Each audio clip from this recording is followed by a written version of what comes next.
Salve, salve nação alvinegra, começando mais um vídeo aqui no canal John do Timão.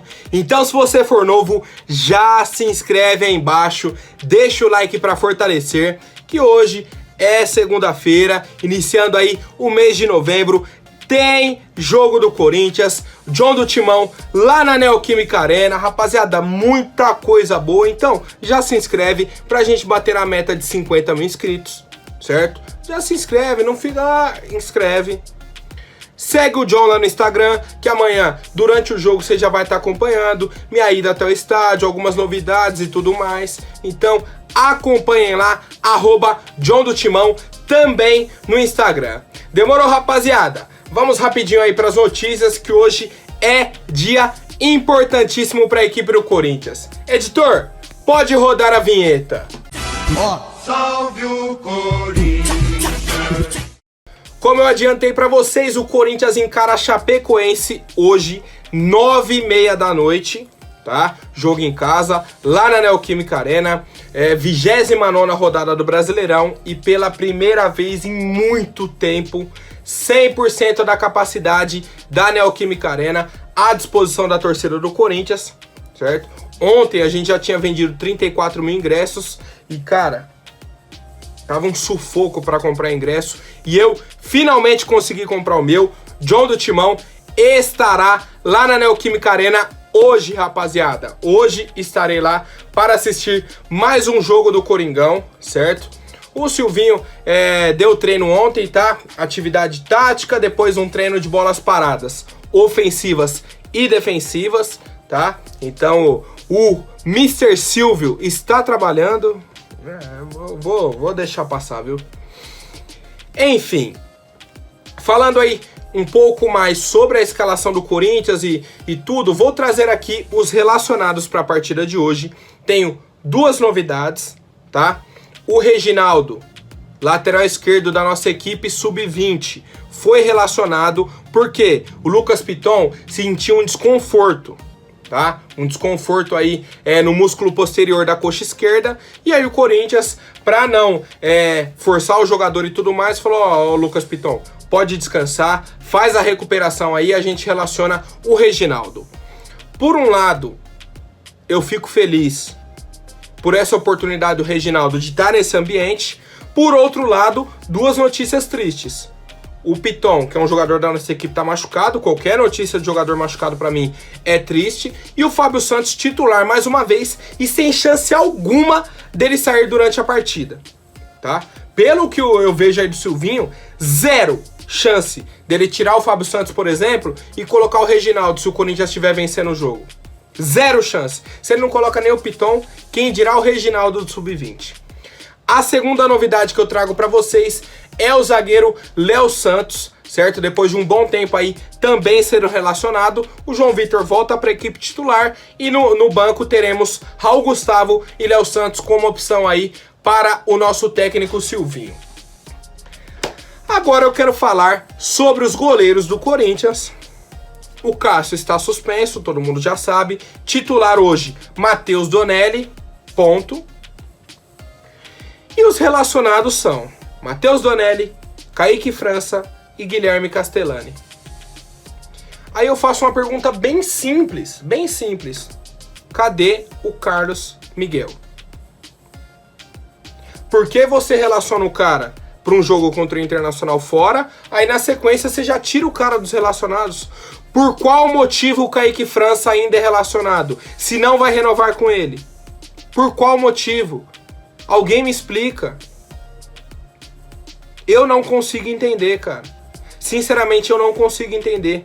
Por qual motivo o Carlos Miguel só foi relacionado no jogo contra o Inter? Será que ele tem família no Rio Grande do Sul? Que ele jogava lá no Internacional e tudo mais? Aí o Silvinho falou: ó, vamos aproveitar a viagem do time pro Sul.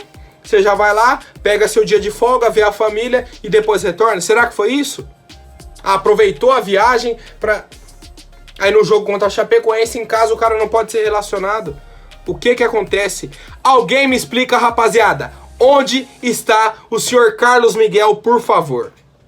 E aí, falando da escalação do Corinthians, já vamos lá, trouxe aí as atualizações para vocês. No gol, Matheus Donelli. A linha de defesa sem novidades. Fagner, João Vitor Gil e também o Fábio Santos.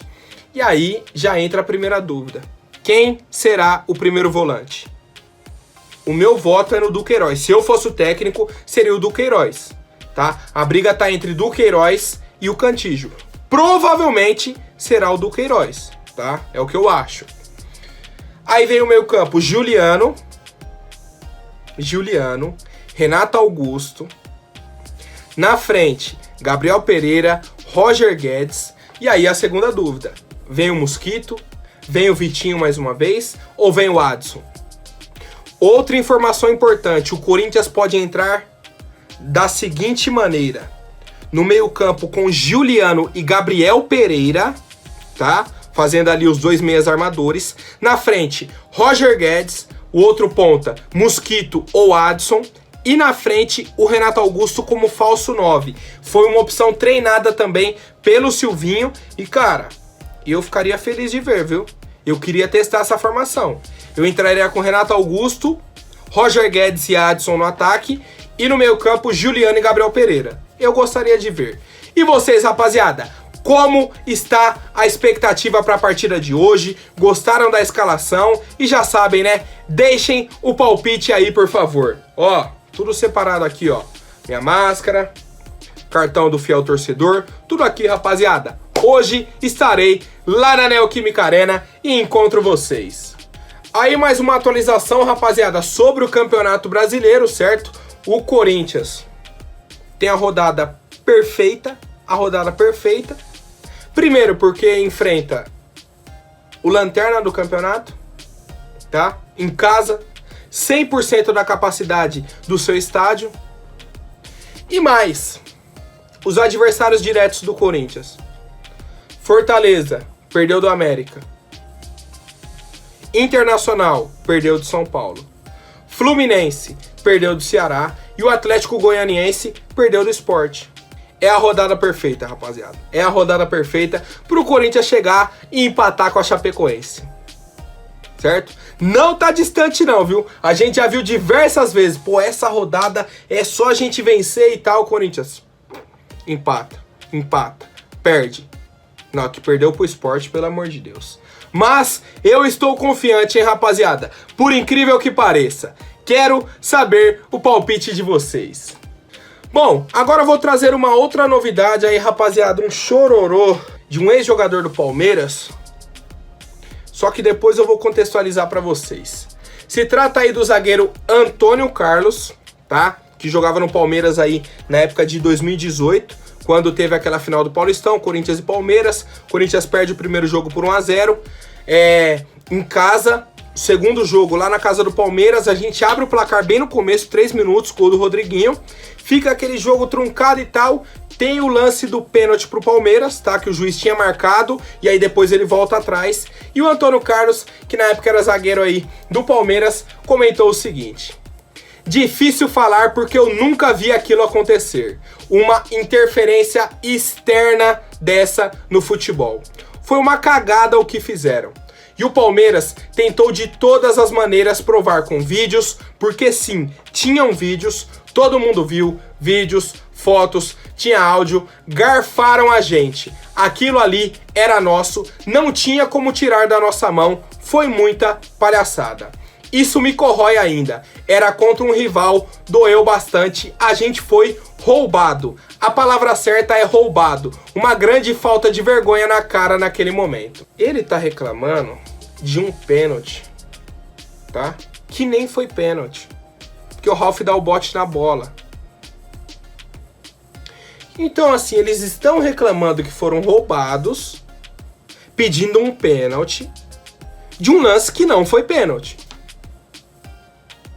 Começa por aí. Segundo ponto, e pra mim o mais importante, tá? Além de não ser pênalti, que já é importantíssimo, quem que pegou a bola pra bater? O pipoqueiro do Dudu.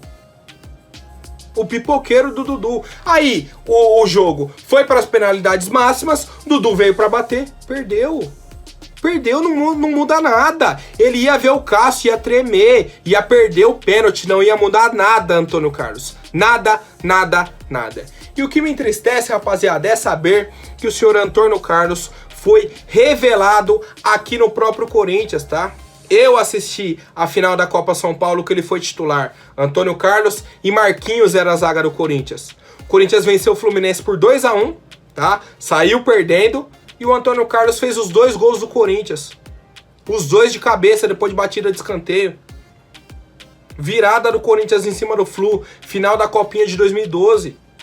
2 gols do Antônio Carlos, depois ele rodou, foi pra Ponte, pra não sei aonde, veio pro Palmeiras, aí agora, pô, era um rival, doeu bastante, a gente foi roubado.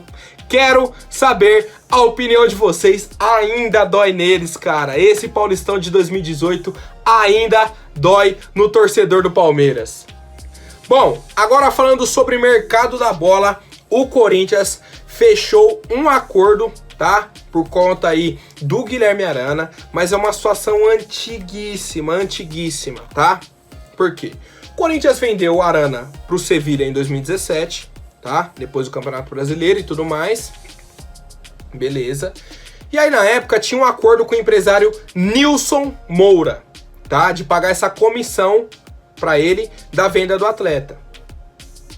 Passou. O Nilson agora entrou na justiça, cobrando o Corinthians, tá? O Duílio entrou em contato com ele, falou, ó, você tá certinho, a gente tá devendo esse dinheiro, vamos entrar num acordo aqui, pra gente parcelar esse valor, a gente vai te pagando, e aí resolve esse problema. Ele sentou com o Duílio, falou, beleza, vamos acertar um valor, tal, acertou as parcelas, e está tudo definido entre o Corinthians e o Nilson Moura, empresário do Guilherme Arana. Segundo o Diego Garcia aí do UOL, certo? O Corinthians se comprometeu a pagar 20 parcelas, tá? Que aí vai dar até junho de 2023. Vai ter a parcela agora novembro e dezembro. Depois 12 parcelas de 2022, já deu 14. E mais 6 parcelas, isso, até junho de 2023. 20 parcelas aí no total. Em torno aí de 500 mil reais, tá? Cada parcela. Porque na época da venda o Corinthians tinha que pagar uma comissão de mais de 700 mil euros, tá? Dá quase 5 milhões de reais. E o Corinthians só pagou 300 mil reais. Não foi nem 300 mil euros. Foram 300 mil reais. O Duílio assinou o documento reconhecendo a dívida, fechou esse acordo aí com o Nilson Moura, tá? Que na época que ele vendeu o Guilherme Arana, ele trabalhava na Elenco Esportes, junto com o Fernando Garcia e tudo mais. Os dois tinham 60% dos direitos do Guilherme Arana. Revelado pelo Corinthians, o Corinthians não tinha nem 50% dos direitos do atleta. Mas enfim... Pra mim, uma ótima notícia, melhor do que o cara realmente entrar na justiça, aí a justiça cobra juros, correção monetária, o pessoal já começa a falar, mais uma dívida do Corinthians e tudo mais. O Duílio se comprometeu a pagar essas 20 parcelas aí pro empresário do Guilherme Arana e a gente resolve mais uma dívida, rapaziada. Cara, até que enfim, viu? Pelo menos uma boa notícia aí, fico feliz. Tá? Não pela dívida, mas por essa resolução, por não ter juros e tudo mais. E tomara que o Corinthians vá se encontrando aí no caminho financeiro. Quero saber a opinião de vocês, rapaziada. Dessa gestão aí do Duílio como um todo, quero saber uma avaliação, se estão gostando ou se ainda tem muita dívida, muita negociação para fazer com os jogadores. Comentem aí, por favor. Agora, rapidinho, antes da última notícia, vou pedir para quem não for inscrito, se inscreve aí embaixo e já deixem o like para fortalecer. Gabriel Pereira renovou o contrato, rapaziada. Já gravou vídeo no perfil do Corinthians, assinando o contrato, agradecendo e tudo mais. O jogador falou o seguinte... Estou muito feliz pelo acerto, a minha vontade sempre foi permanecer aqui e deu tudo certo. Agora é seguir focado para fazer o melhor por esse clube. Vamos aos números. Primeiro ponto, tá? Já vou trazer aqui o número que eu não tenho, do salário. Não tem esse valor do salário. Segundo o site do Globo Esporte, o jogador baixou a pedida de salário e das luvas. Então não é aquele número lá de 300 mil... e 14 milhões de luva. Só que não se tem esse valor de salário dele. Não tem. Era só a diretoria chegar e falar, ó, o salário dele ficou em tanto com tantos de luva. Acabou. Acabou. Tá? Porque agora o senhor Gabriel Pereira vai ser cobrado pelo salário que ele recebe. Tava recebendo 12 mil. Agora não mais. Eu imagino que no mínimo 250 mil ele tá ganhando, tá? 300 eu não sei ainda, mas uns 250, 280 ele deve estar ganhando, tá? Então assim, agora o Gabriel Pereira começa a ser cobrado. Eu quero ver o empresário dele aparecer agora, querer falar que o Corinthians tem que valorizar o atleta. A valorização tá aí. Seu jogador tá de contrato renovado. Agora eu quero ver dentro de campo, viu? Por outro lado, a nossa diretoria, numa ação aí muito legal que eu achei, publicou: a gente renovou o contrato do Gabriel Pereira por mais 3 anos, tá? Mais 3 anos. Multa rescisória de 100 milhões de euros. O Corinthians tinha 70% dos direitos econômicos do atleta e passou 5% para ele, tá? De uma futura venda. Então o Corinthians agora tem 65% dos direitos econômicos do Gabriel Pereira. É isso que eu falo de transparência. Trouxe aí duração de contrato, multa e a porcentagem que o Corinthians tem. Podia já trazer também salário e luvas. Acabou, informação completa. Eles trouxeram alguns dados que eu julgo importantíssimos, mas ainda acho que faltou essa informação aí do salário. No mais, rapaziada, 5% aí pro jogador, acho que foi um acordo aí pelas luvas e tudo mais. Multa rescisória de 100 milhões de euros. Muitos torcedores já estão falando: cara, essa venda vai salvar o Corinthians, é o dinheiro que tal. Muito difícil vender pelo valor total da multa. Muito difícil, 100 milhões de euros. O Pedrinho foi vendido por 18. John, mas o Gabriel Pereira é melhor que o Pedrinho. Concordo. Mas tá bom, vamos pagar quanto nele? 30? 18 para 30 já é bastante, viu? 35? Tá muito distante de 100. Uma comparação besta. Eram outros tempos, tudo mais, concordo. Mas uma comparação. O Neymar saiu por 40 milhões de euros. Tá? 40 milhões de euros. Então essa multa é só pro Corinthians não perder o jogador de graça. Alguém vier negociar, o Corinthians vai, não, beleza, vamos fechar em um valor, 35, 30 milhões, 40, que for. O valor que for, 50 milhões de euros, 60, mais 100, acho difícil. De qualquer forma, ele vai ser vendido por um valor alto, o Corinthians está assegurado disso, tem 65% dos direitos e acho que vai render uma boa grana para o Corinthians no futuro, além do futebol dele dentro de campo, que eu cobrei, mas eu tô confiante, acho que ele vai corresponder aí com a camisa do Corinthians. E aí, rapaziada, como que está a expectativa de vocês aí para ver agora o Gabriel Pereira de contrato renovado? Será que vai estar mais tranquilo? Vai evoluir bastante ainda com a camisa do Corinthians? Comentem aí, por favor. Por hoje é isso, família. Amanhã eu volto com mais notícias sobre o nosso Coringão. Até mais, um forte abraço e vai Corinthians!